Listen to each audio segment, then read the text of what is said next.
आप सभी great morning, great morning. Yes, lecture 10। बेटे कितना जोश है मेरे अंदर कि मैं चाहता हूं कि आप तक पहुंच जाऊं, कैमरे को तोड़कर आपके घर में आ जाऊं और देखूं क्या सच में ही खड़े होकर बैठ के पढ़ रहे हो या लेट के पढ़ रहे हो। आज भी बेटे मैं अपने स्टडी रूम में बैठ के पढ़ता हूं। आपको मैं बता रहा हूं, हमारी स्पाइनल कॉर्ड जितनी सीधी होगी उतना ज्यादा आपकी माइंड में विद्या का धन आएगा। आप जल्दी से रजिस्टर ओपन करें। Great morning, lecture 10, lecture 10, lecture 10। And अभी I will be taking 7-8 more lectures just to clear your basic logics, basic concepts. मैं भूपेश आनंद आपको क्लासिफिकेशन ऑफ कॉस्ट बता रहा हूं and there are 6 types of classifications and I am doing 5th classification, that is classification of cost on the basis of management decision making. A manager, let it be a cost manager, let it be a finance manager, let it be a accounts manager, let it be a management accountant, he has to take so many decisions. उसको अलग अलग तरह की decisions लेनी पड़ती हैं। आप भी तो अपनी लाइफ में इतनी सारी डिसीजंस लेते हो कि कोचिंग यहां से लें या वहां से लें, ये ज्यादा अच्छा है या ये ज्यादा अच्छा है, चाय यहां से पिए या ये वाला लें, डोमिनोज को कौन सा पिज्जा खाएं, कॉम्बो लें या सेपरेट लें। बेटे similarly a management accountant has to take so many decisions. So I want to tell you that if you want to take a decision you should be aware of some cost. आइए उस बात में आएंगे, लेकिन आज सबसे प्यारी, मुझे सबसे अच्छी कोटेशन लगती है बेटे जो आज मैंने आपके सामने रखी है। The universe does not speak English. उसको खाली फ्रीक्वेंसी पसंद है बेटे। जैसे बेबी को बेस पसंद है, यूनिवर्स को फ्रीक्वेंसी पसंद है। आप जो काम आपको चाहिए आप उतनी जल्दी जल्दी जल्दी जल्दी करेंगे तो आपको वो जल्दी जल्दी जल्दी जल्दी मिलेगा। Universe only speaks frequency, the universe does not speak English. इन्हीं सभी बातों के साथ मैं भूपेश आनंद चाहता हूं कि आप अपना रजिस्टर ओपन करें, कमर सीधी करके बैठें, ईमानदारी से जो मैं कह रहा हूं पढ़ें, ज्यादा चालाकी ना करें यार, समझदारी करें। And I am going to discuss the discussion of classification of cost on the basis of decision making. बेटे 6 क्लासिफिकेशंस हैं और मेरे अभी 2-3 लेक्चर्स और लगेंगे इसी क्लासिफिकेशन में, क्योंकि सबसे इंपॉर्टेंट है यार। ये मैं कहता रहा हूं सबसे इंपॉर्टेंट क्लासिफिकेशन है, classification of cost on the basis of management decision making. And I have discussed so many types of classifications. मैंने आप सबके साथ अभी I think I have discussed what is the meaning of marginal cost and what is the meaning of differential cost and what is the meaning of opportunity cost and what is the meaning of replacement cost. ये 4 तरह की cost मैंने आपको बता दी थी। All they are coming under management decision making. मैं भूपेश आनंद आज आपको एक नई कंसेप्ट, नए एग्जाम्पल, नई रियल केस स्टडी से आपको बताना चाहता हूं that as a accountant, as a manager of a company, you have to take so many decisions and the new cost which I want to tell you is the relevant cost and irrelevant cost, because आप decision लेने से पहले आपको ये check करना है। क्या check करना है? कि वो जो कॉस्ट है जिसके ऊपर आप डिसीजन ले रहे हो, that whether that cost is relevant or whether that cost is irrelevant. So I have to find out whether that is relevant or irrelevant. तो relevant और irrelevant के लिए आज का ये लेक्चर नंबर 10th डिवोटेड है। उम्मीद है कि आपको बड़ा अच्छा लगेगा और जो मैं एग्जाम्पल्स दूंगा इतने प्यारे प्यारे एग्जाम्पल्स दूंगा। और आज एक मूवी भी दिखानी है, मैं गाना भी दिखाऊंगा, विकीपीडिया भी दिखाऊंगा। आप सबसे मैं एक बात ये कहता हूँ, आप सब मेरे सामने बैठे हैं ना इस समय, सपोजिंगली आपने मेरे लेक्चर्स बाय कर लिए, खरीद लिए, and you have paid me something, you have paid me the fees. अब आप जिस एग्जामिनेशन के लिए प्रिपेयर कर रहे हैं, क्या ये जो कॉस्ट आपने ऑलरेडी इनकर कर दी, क्या ये एग्जामिनेशन देने के लिए या नहीं देने के लिए, क्या ये रेलेवेंट है? रेलेवेंट का मतलब है कि क्या इसको देखना चाहिए, क्या ये इंपॉर्टेंट है, क्या इसको ध्यान में रखना चाहिए वाइल टेकिंग डिसीजंस। बेटे कई बार ऐसी कॉस्ट इनकर करते हैं जो एक पर्टिकुलर टाइम पे रेलेवेंट होती है और एक दूसरे पर्टिकुलर टाइम पे इररेलेवेंट बन जाती है। तो मुझे अब ये ध्यान से समझना है कि eight which particular point of time this cost is relevant and which particular point of time this cost is irrelevant. आज का पूरा लेक्चर यार इसी के ऊपर है। आप बस रजिस्टर ओपन करो ना बेटे, कमर सीधी करो ना यार, लिखो ना, एक फर्स्ट पार्ट लिख लो, फिर मैं एक्सप्लेन करना शुरू करूंगा अपने एग्जांपल से। Relevant cost is the difference in each alternative course of action. जैसे आपको कहीं जाना है, कहीं पहुंचना है ना, आपको कुतुब मीनार जाना है, तो कुतुब मीनार जाने के 3-4 रास्ते हैं। तो अगर आप इस रास्ते से जाएंगे तो एक ओला कैब लेंगे तो इतना कॉस्ट आएगा, इस रास्ते से जाएंगे तो इतना कॉस्ट आएगा, इस रास्ते से जाएंगे तो इतना कॉस्ट आएगा। It means the cost which is relevant for your decision making. जब आप अपनी डिसीजन लोगे तो वो कॉस्ट तभी होगी। बट अगर आप डिसीजन लें या ना लें, वो कॉस्ट तो बरकरार ही रहेगी। उसको कहते हैं इररेलेवेंट कॉस्ट। बड़ा सिंपल सा नाम है यार, कोई मुश्किल ज़्यादा है नहीं। मैंने कहा जी वो वाली कॉस्ट जो आपके डिसीजन लेने से बदल सकती है उसको तो रेलेवेंट बोलते हैं, लेकिन वो वाली कॉस्ट जो आपके डिसीजन लेने से कभी नहीं बदलेगी उसको इररेलेवेंट कॉस्ट बोलते हैं। अभी मैं बड़े सारे एग्जांपल्स लेके आपको एक्सप्लेन करूंगा। आप पहले फर्स्ट पार्ट लिख लीजिए। Relevant cost is difference in each alternative course of action. Example 1, मान के चल रहे हैं, मैं अज्यूम कर रहा हूं कि आपके पास एक रेंटेड स्पेस है, आपने पहले से ही रेंट में एक जगह ली हुई है और आप 50,000 रुपीज का रेंट पे कर रहे हो। You are paying 50,000 rupees as rent and you have already taken that space on rent. अच्छा, उस स्पेस में जो आपके पास जगह है उसमें आप उसको दोबारा से किराए में दे दें, सबलेटिंग कर दें, या उसमें एक शोरूम ओपन करें। That 50,000 you have already taken that space on rent.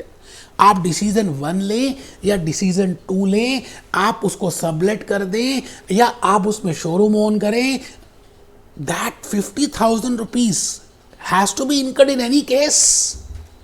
तो आपको क्या लगता है कि when I am taking a decision that whether to start with this decision or whether to go for this decision, whether that rent plays an important role?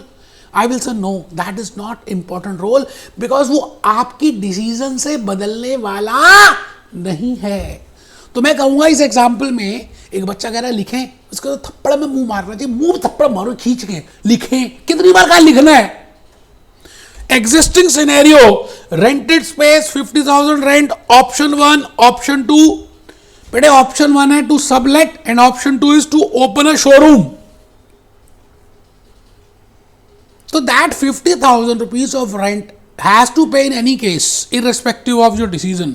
So I will say that rental cost is irrelevant for your decision making. So as a decision maker, as a management accountant, as a cost manager, as a finance manager, आपको अब ये देखना है कि कौन सी cost relevant है, क्योंकि decision maker को खाली रेलेवेंट कॉस्ट पे ध्यान देना है। आइए नेक्स्ट एग्जांपल समझते हैं। तो मैंने लिखा ₹50,000 ऑफ रेंट इज इररेलेवेंट। बेटे अभी कहीं से कोई बुक से नहीं, कोई जूस नोट से नहीं, खाली भूपेश आनंद और आप, और कोई नहीं यार। एग्जाम्पल 2, मान लेते हैं उसी सिनेरियो में आपके पास एक रेंटेड स्पेस है और आपने 50,000 रुपए ऑलरेडी आपने वो स्पेस किराए में ली हुई है। ठीक है जी। अब आप एक प्रैक्टिसिंग चार्टर्ड अकाउंटेंट है, मैं अपनी बात कर रहा हूं, मैं प्रैक्टिसिंग चार्टर्ड अकाउंटेंट, मेरा ऑफिस पटेल नगर में है, ईस्ट पटेल नगर में रहता हूँ। इंडिया भारत, मेरा भारत महान, इंडिया में ईस्ट पटेल नगर में रहता हूँ। और मैंने वो जगह, मान लेते हैं वैसे तो मेरी अपनी है, जस्ट फॉर अंडरस्टैंडिंग सेक मैं आपसे ये कहता हूँ वो जगह मैंने किराए पे ली हुई है। अगर वो जगह किराए पे ली है, रेंट पे ली है, तो I am already paying 50,000 rupees. ठीक है जी। अब मैंने अपने उस लैंडलॉर्ड को कहा कि भाई मैं अपना प्रैक्टिसिंग ऑफिस खोलूंगा, I am a practising chartered accountant and I will be doing practising CA. Clients आएंगे, कभी कभी आएंगे, कभी नहीं आएंगे, ज़्यादा रश नहीं रहेगा। आप बात समझ रहे? तो मैं 50,000 रुपये इसको दे रहा हूँ, लेकिन कुछ समय के बाद मुझे ऐसा लगा कि पोस्ट कोविड में आजकल बच्चे ज़्यादा कोचिंग के लिए आ रहे हैं क्योंकि वो घर बैठ के पागल हो गए हैं। They want to do offline classes. तो मुझे ऐसा लगा कि यार मैं क्यों ना ऑफलाइन लेक्चर स्टार्ट कर दूं, कोचिंग क्यों ना स्टार्ट कर दूं उसी ऑफिस में।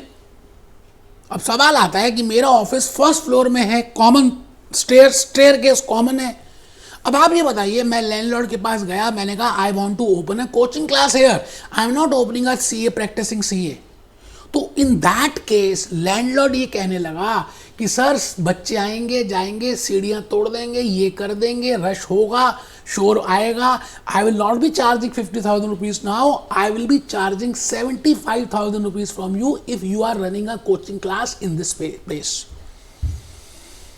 अब मैं आपसे पूछता हूं, मैं भूपेश आनंद आपके सामने खड़ा हूं और आपसे ये पूछता हूं कि आप मुझे ये बताइए कि 50,000 रुपीज का मैं पिछले एग्जाम्पल में रेंट दे रहा था, अभी भी 50 है, अगर if I am going to start with my own practising firm, but if I am going to start a coaching class, then I have to pay 75,000 rupees. So whether this 75,000 rupees is relevant cost or irrelevant cost, बड़ी simple सी बात है, ये cost मेरी decision से बदल जाएगी, क्योंकि अगर मैं डिसीजन लेता हूं कि मैं प्रैक्टिस कर रहा हूं तो 50,000 रुपये का किराया लगेगा, बट अगर मैं कोचिंग क्लास करता हूं तो मेरे को 75,000 रुपीज देने पड़ेंगे। It is very simple that this 75,000 rupees is relevant cost. I think आपको थोड़ा सा फ्लेवर समझ आ गया यार। जब आप मोमोज खाते हैं तो हल्का सा टेस्ट से ही पता चल जाता है कि हाँ ये है, तो थोड़ा सा आपको आइडिया लग गया बेटा एग्जांपल 1 और 2 से that what I want to say you in regard to relevant cost and what I want to say you in regard to irrelevant cost. मैं भूपेश आनंद, वही बात मैंने लिखी है बेटे, in case landlord says me that I will be charging 75,000 rupees.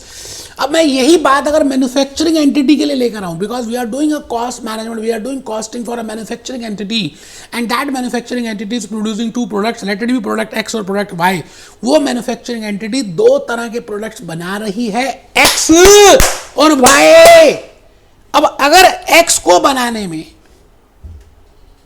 X dollar की cost आती है और वाई को बनाने में एक्स डॉलर की कॉस्ट ही आती है, तो एक्स बनाए या वाई बनाए, it hardly matters, that cost which is incurred for x or y, that is irrelevant, that is not to be taken into account in the decision making while deciding that which product is to be produced, that cost is not to be taken. We will see another, हम कुछ दूसरे benchmarks के basis पे decision लेंगे, but cost के basis पे हम benchmarks पे डिसीजन नहीं लेंगे, क्योंकि कॉस्ट दोनों की सेम है, इसलिए यहां पर प्रोडक्शन कॉस्ट इररेलेवेंट है। But if there is a difference in the production cost, मान लेते हैं प्रोडक्ट ए बनाने में 10,000 रुपीज का एक्सपेंस है और प्रोडक्ट बी बनाने में 8,000 का एक्सपेंस है, तो यहां पर कॉस्ट डिफरेंट है, बिकॉज मेरी डिसीजन से कॉस्ट में डिफरेंस आ जाएगा।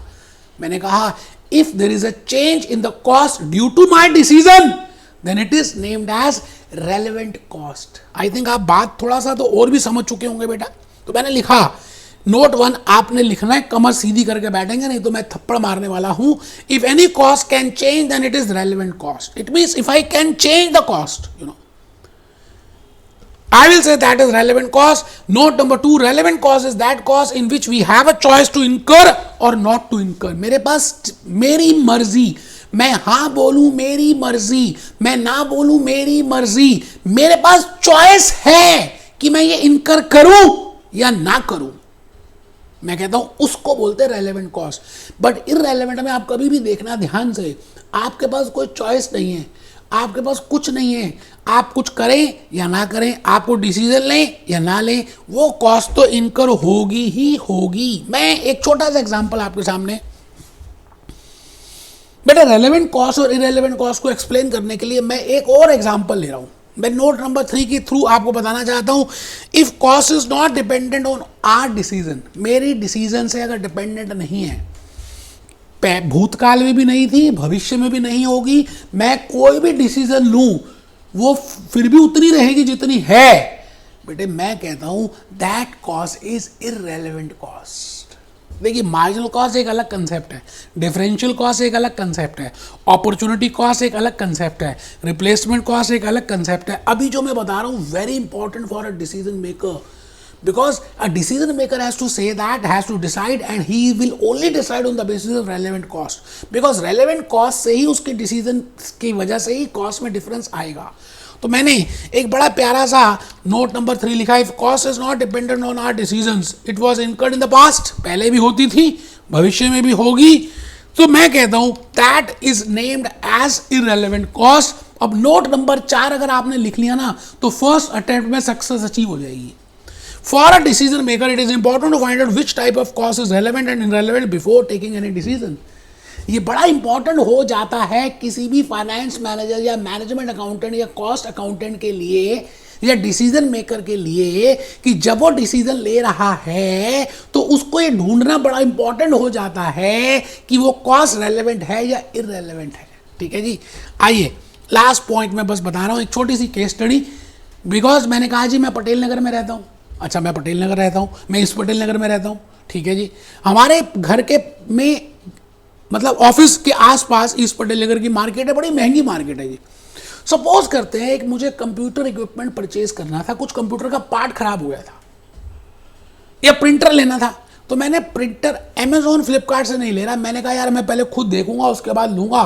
तो मैं ईस्ट पटेल नगर मार्केट में गया, मैंने पूछा भैया ये प्रिंटर कितने का है? वो कहता है 2000 रुपीज का है। मान लेते हैं, मैंने कहा 2000 का। मैं वापस आ गया, लिया नहीं, बस देखा, मॉडल नंबर देखा, उसकी थोड़ी एफिशिएंसी देखी और घर वापस अपने ऑफिस में वापस आ गया। मैंने अपने दोस्त से पूछा कि यार ये वाला प्रिंटर इस मॉडल का HP का लेजर जेट कहाँ से सस्ता मिलेगा? उसने मुझे एक सलाह दी, उसने कहा नेहरू प्लेस चला जा, नेहरू प्लेस में यही प्रिंटर तेरे को 10 से 15% की कॉस्ट के डिफरेंस में मिलेगा। अच्छा मैं पटेल नगर रहता हूँ, वैसे नेहरू प्लेस आपको बताऊँ जो दिल्ली में नहीं रहते बेटे, वो नेहरू प्लेस एक कंप्यूटर की मार्केट है जहाँ पर खाली कंप्यूटर का सामान ही मिलता है, कंप्यूटर की होलसेल मार्केट मान लो। हाँ, पटेल नगर से नेहरू प्लेस का डिस्टेंस है 20-22 किलोमीटर है, मतलब पैसे लग जाते हैं। मैं मान के चलता हूँ 50 रुपये लगे मेट्रो के, मैं नेहरू प्लेस अगर जाता हूँ तो। मैं रिपीट करता हूँ मैं कहाँ था, मैंने प्रिंटर लेना है, प्रिंटर की कॉस्ट इस पटेल नगर मार्केट में 2000 रुपीज़ की है, बट मैंने अपने दोस्त से पूछा, उसने कहा नेहरू प्लेस से ले ले, 10 से 15% का डिफरेंस आएगा। मैं अभी पटेल नगर में ही हूँ। मैं अब ये सोच रहा हूँ कि यार एक चीज़ 2000 रुपये की मुझे इस पटेल नगर मार्केट से मिल रही है, अगर मैं नेहरू प्लेस जाता हूँ तो 10% भी कम हुआ तो 200 रुपये तो कम हुआ, 1800 रुपये की मिलेगी, तो मुझे तो जाना चाहिए। क्या लगता है खाली 1800 को 2000 से कंपेयर करना चाहिए या कुछ और भी कॉस्ट ऐसी है जो आपको ऐड करनी चाहिए 1800 में, तब जाकर कंपेयर करना चाहिए 2000 को? भूपेश आनंद आपसे कुछ पूछती, मैं पूछती that if you want to buy from Nehru place then you have to go from Patel Nagar to Nehru place and let ₹50 is the conveyance charge on one side, and then I have to come back, then that is again 50 rupees. It means I have to incur metro expenses, that is 50 rupees from Patel Nagar to Nehru Place. मतलब मुझे 50 रुपये Nehru place जाने के एक तरफा, फिर वापस आने के 50 रुपये, मतलब टोटल 100 रुपये लग जाएंगे। मैं पटेल नगर में बैठा हुआ हूँ, अभी गया नहीं, सोच रहा हूँ, और टाइम इज नॉट लिमिटिंग। मुझे लगता है यार टाइम मेरे पास बड़ा सारा है, मैं अभी आराम से नेहरू प्लेस जाना चाहूँ तो जा सकता हूँ। मैं आपसे ये पूछता हूं कि आप ये बताइए whether I will compare 2000 with 1800 और आई शुड कंपेयर 2000 विद 1900। एक बच्चे को 1900 समझ ही नहीं आया, वो सो रहा था, नींद आ रही थी उसके, लेट के पढ़ा था ना यार। वो स्टूडेंट सोच रहा है कि 1900 कहाँ से आया? बेटे मैं आपसे क्या कह रहा हूँ, मैं यहाँ से पटेल नगर से नेहरू प्लेस जाऊँगा, 50 रुपये यहाँ पे इनकर किए, अच्छा नेहरू प्लेस से फिर इंडिया पटेल नगर आऊँगा, फिर 50 रुपये इनकर किए, तो 100 रुपये ये भी तो लगेंगे, खाली 1800। इसका मतलब मेरे घर में 1900 की कॉस्ट आएगी। तो अभी मैं गया नहीं, मैं कहता हूं मैं पटेल नगर ही बैठा हुआ हूं, just I want to take a decision that whether I should go to Nehru Place और not, and I will be taking into account how much is the relevant cost. My dear friends, my relevant cost is not 1800, rather my relevant cost is 1900। I will compare 1900 with 2000। जब मैंने 2000 को 1900 से compare किया तो मुझे लगा कि यार अभी भी 100 रुपये कम लग रहे हैं, नेहरू प्लेस अगर चला जाऊं तो मैंने फटाफट मेट्रो पकड़ी और मैं नेहरू प्लेस चला गया। अब जैसे मैं नेहरू प्लेस पहुंचा, वहां जाके मैंने वही मॉडल पूछा प्रिंटर का, सबने वहां 2000 रुपये ही बोले और मैं तो वैसा ही खड़ा रह गया भौचक्का सा। मैंने कहा यार मेरा दोस्त तो कह रहा था कि 10 से 15% का डिफरेंस मिलेगा, यहां तो सारे दुकानदार सारे शॉपकीपर 2000 का ही दे रहे हैं। अपने मन में सोचने लगा यार ऐसे ही आया नेहरू प्लेस, 50 रुपये खर्च भी हो गए, मैं पटेल नगर से ही 2000 रुपये का ले लेता। लेकिन मैंने हिम्मत नहीं छोड़ी बेटे। मैंने शॉपकीपर के सामने 2-3 शॉपकीपर्स थे या जिसके पास भी मैं गया, मैंने उसको सारी बात बता दी, ऐसे ऐसे ऐसे ऐसे ऐसे ऐसे सब बता दिया। उस शॉपकीपर ने कहा चलो ठीक है, आप 50 रुपये खर्च करके भी आए हो, आपकी कुछ उम्मीद थी, आप कुछ एक्सपेक्टेशन से आए थे नेहरू प्लेस, चलो हम 20 रुपये कम कर देते हैं, 10% तो मतलब ही नहीं, हम 20 रुपये कम कर देते हैं। बताओ बेटे, इतने बात करने के बाद खाली 20 रुपीज़ ही लेस हुए। मेरी बात आप समझ रहे हैं? मेरी बात आप समझ पा रहे हैं? इसका मतलब वो प्रिंटर मुझे 1980 रुपये में देने को तैयार हो गए। अब मैं आपसे ये कहना चाहता हूँ, मैं आपसे ये कह रहा हूँ कि मैं पटेल नगर में जब था तब मेरी रेलेवेंट कॉस्ट में मैंने कन्वेंस के चार्जेस ऐड किए, 50 आने के 50 जाने के। अब मैं नेहरू प्लेस पहुंच गया। अच्छा, नेहरू प्लेस में कोई टेंट वेंट तो लेके नहीं गया, रात को रुकना थोड़ी नेहरू प्लेस। मैं कंप्यूटर इक्विपमेंट नेहरू प्लेस से लूँ या ना लूँ, मुझे फिर भी वापस आना है, घर में आना है इस पटेल नगर। बेटे वो 50 रुपये अभी जो मैंने खर्च नहीं किए वापस आने के, please tell me that whether that 50 rupees is relevant or not. It is irrelevant, because whether I take a decision that whether I buy that lap printer from Nehru Place or not, it hardly matters. I have to incur 50 rupees. मुझे वापस तो फिर भी आना ही पड़ेगा। तो मैं आपसे कह रहा हूं, जो 50 रुपये या जो 100 रुपये रेलेवेंट थे जब मैं पटेल नगर में बैठा था, वही कॉस्ट इररेलेवेंट हो गई जब मैं नेहरू प्लेस पहुंच गया, बिकॉज नेहरू प्लेस से तो मुझे वापस आना ही है। It hardly matters whether I purchase printer from Nehru Place or from Patel Nagar, but still मैंने ये सोचा कि यार अब आ तो गए नेहरू प्लेस, 50 रुपये तो फिर भी लगने वाले हैं, चलो फिर भी 20 रुपये का तो फायदा होगा, क्योंकि 2000 का इस पटेल नगर की मार्केट में मिल रहा है। मैं अब नेहरू प्लेस आ गया तो 1980 रुपये मारता हूँ इसके मुंह पे, 20 रुपये का फिर तो बेनिफिट फ्री भी होगा। It means at that moment of time that 20 rupees is relevant cost when I am sitting in Nehru Place. But when I am in Patel Nagar, I have not started my journey. That 1900, that amount, that 50 plus 50, that conveyance charge is relevant. आप समझ रहे हैं? इसका मतलब वही cost एक particular point of time पे irrelevant हो सकती है और वही कॉस्ट एक पर्टिकुलर टाइम पे रेलेवेंट हो सकती है। तो दोस्तों, भाई और बहनों, एज अ डिसीजन मेकर मुझे अब ये चेक करना है कि वो जो कॉस्ट है क्या वो रेलेवेंट है या वो इररेलेवेंट है, because relevant cost is to be taken into account for a decision maker. मैं आ गया जी आपके सामने, एक बार बड़ी प्यारी सी मैंने आपके लिए विकिपीडिया की एक साइट ओपन की है, इसमें पूरा बताया जी इन्होंने that what is the meaning of relevant cost. आप जो भी नॉलेज है ना जी, जो मैं आपको जो बताता हूं ना, आप उसको क्या किया करें, रिलेट जरूर किया करें बेटे, बड़े अच्छा रहेगा। मैं देखिए रेलेवेंट कॉस्ट में इन्होंने क्या लिखा है, relevant cost is also avoidable cost और डिफरेंशियल कॉस्ट। अब आप उससे कंफ्यूज मत होना, डिफरेंशियल कॉस्ट एक अलग कंसेप्ट है which I have already discussed. Is a cost that differs between two alternatives. ठीक है, मैं थोड़ा सा नीचे आ गया, मैं नीचे आ गया। अभी मैंने समिट कुछ नहीं बताया, ये कुछ भी नहीं बताया। आई थिंक आप लॉजिकली बात को समझ चुके हैं इस एग्जाम्पल से, नेहरू प्लेस के एग्जाम्पल से, कंप्यूटर इक्विपमेंट के एग्जाम्पल से, कि कन्वेंस चार्ज पटेल नगर में रेलेवेंट था, but same conveyance charge even if I have not incurred but I have to incur, still that is not relevant, because मेरे को वापस तो आना ही है। मैं टेंट थोड़ी लेके गया और रात को वहां थोड़ी रुकूंगा सड़क पे। एक बच्चा कहता है जी गाना दिखा दो। हाँ बेटे, गाना दिखाऊंगा। मैं चाहता हूं कि आप उस गाने को ध्यान से अपने मन में लें और देखिए क्या गाना है, सुनिएगा। माँ के पेट से मरघट तक तेरी खत्म नहीं होगी कहानी, लड़ाई खत्म नहीं होगी यार, तेरी कहा। मेरी बात आप समझ रहे हैं? माँ के पेट से मरघट तक तेरी खत्म नहीं होगी कहानी, तुझे करना है दंगल, कर दंगल, कर दंगल, दंगल दंगल दंगल। सूरज तेरा चढ़ता ढलता, कभी अच्छा होगा, कभी बुरा होगा, कभी आपका मन करेगा, कभी नहीं करेगा, कभी फुल एनर्जी होगी, कभी लो होगी, कभी कोई परेशानी आएगी, कभी कुछ आएगा। घबराना नहीं है, चलते रहना है बेटे। दंगल दंगल, आपको बस चलते रहना है, चलते रहना है, चलते रहना है।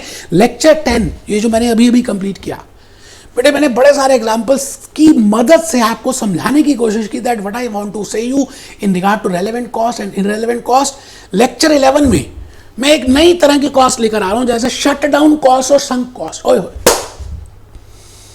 और बेटे क्या एग्जांपल्स लिए मैंने उसमें, मैं जब खुद देखता हूं ना कि ऐसे ऐसे एग्जांपल से भी मैं एक्सप्लेन कर सकता हूं रियल लाइफ, तो मुझे खुद अपने आप को शाबाशी देने का मन करता है यार। मिलते हैं बेटे लेक्चर 11 में। Be happy, B jolly, B cheerful.